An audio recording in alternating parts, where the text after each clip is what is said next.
Minister, you're welcome back and congratulations on the new addition to your family. I and members of the regional group of independents will be supporting this bill.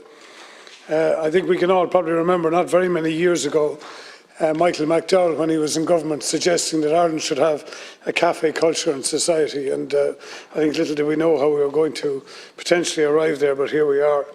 And I think that the extension of this bill is right in that obviously it's going to help to licence laws to help the Gardaí and the local authority. I would point out to you, Minister, that there were some problems, and you're probably aware when these laws were brought in, particularly in some of our rural towns and villages where parking space was taken up to allow people to extend out their licensed area. And I think a lot of rural towns and villages probably accepted that as being, temporary.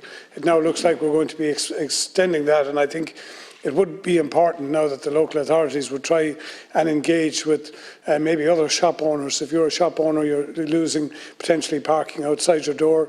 You may feel that that the walk-in trade is primarily there for hospitality, not to come to your shop. So I think this is an issue that needs to be looked at. I'd also say to you that the CRIS was very beneficial to a number of people in the hospitality trade when it was brought in to allow them to basically improve their outdoor dining environment. But having said that, they weren't planning probably on bringing it on into the winter. Some of them had the potential to put in heating. Some of them had the potential to reduce the amount of, I suppose, drafting and outside, how would I say, in temperate climate, for want of a better word. And the question is now whether we should be looking at extending possible supports to some of those people again, because going where COVID numbers are now, I think it's going to be far more difficult to get inside over coming months. And how are these businesses to survive? Are they to remain furloughed again? That doesn't seem entirely possible for a lot of them. So I think that the possibility is going to be there for some kind of semi-permanent solutions for some of these businesses, and they'll obviously have to be done on a case-by-case basis. But I would say to you that the local authority is going to need to be advised as to kind of, in terms of what attitude they should take to those applications.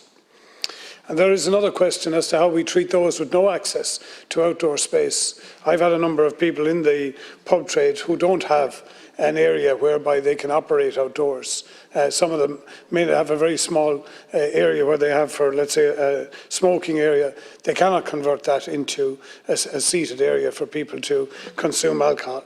And that raises the question whether or not they should have some viability to look to seek to rent space extraneous to their own premises, and should they be licensed in that way. And I think we will end up looking at that for some bars, or else we're going to have to support them to remain closed for the next time. And that also raises another issue, which is in respect to the PUP and the EWIS supports, which we know we're phasing out in April.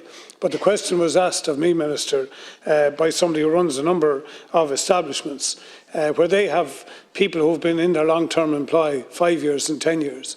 And the point that they were making was there was no discrimination between the person who had been working for a month or two in terms of the pandemic unemployment payment versus somebody who was longer term, or the same again for the EWES. And what they were hoping was for some extension to supports for people who were in the employ longer than maybe 2 or 3 years. These are skilled people. Some of them are chefs, some of them are bar managers, some of them are bar people. They're not easily replaced. And certainly if you have a small business and you have a number of key people, if you can't hang on to them when you open up again, you will see a pretty drastic impact to your business for quite a while. And I would ask you to look at this.